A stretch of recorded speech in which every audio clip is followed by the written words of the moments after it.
Ako si Samuel Milby, 4 tonight. At kami naman ang dalawang mga palangkuan ng X-Minutes.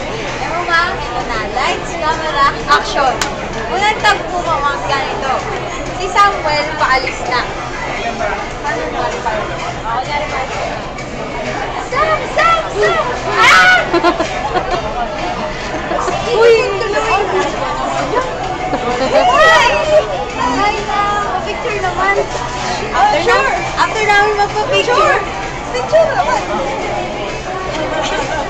After namin magpa-picture, eto na, sir, I said, Sam, naibigay na... hindi! Di ba, hindi?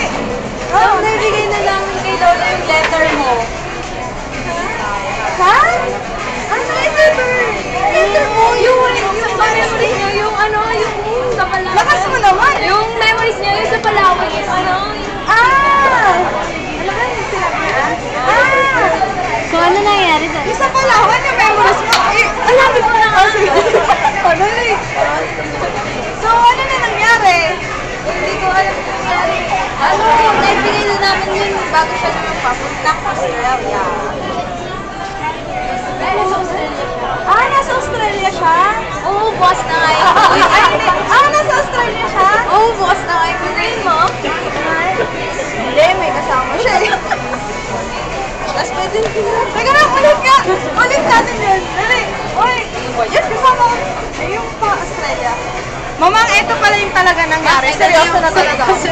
Kasi todo, siya nun todo ngiti siya nun from the start. Correct. Hi! Sam, naibigay ko na yung letter ko kay Lola. Ano yun? Yung letter mo, yung pictures, yung memories sa Palawan. So ano nang nangyari? Walang nangyari. Naibigay na naman namin bago pa siya lumipat papuntang Australia. Nandun siya? Oo, boss na kayo. Sunduin mo. May kasama siyang may kasama siya eh. Gano'n ang mukha daw niya. Tama daw. Talagang, lungkot talaga. May kasama siya eh. Gano'n daw, mama. Sobra. Tapos, nagbabay na siya kasi nila na siya ng mga alam ko niya. Pero mamang, yun nga, parang simula nung nakita sila, todo smile, pero nung time na sinabi na, may kasama naman siya eh.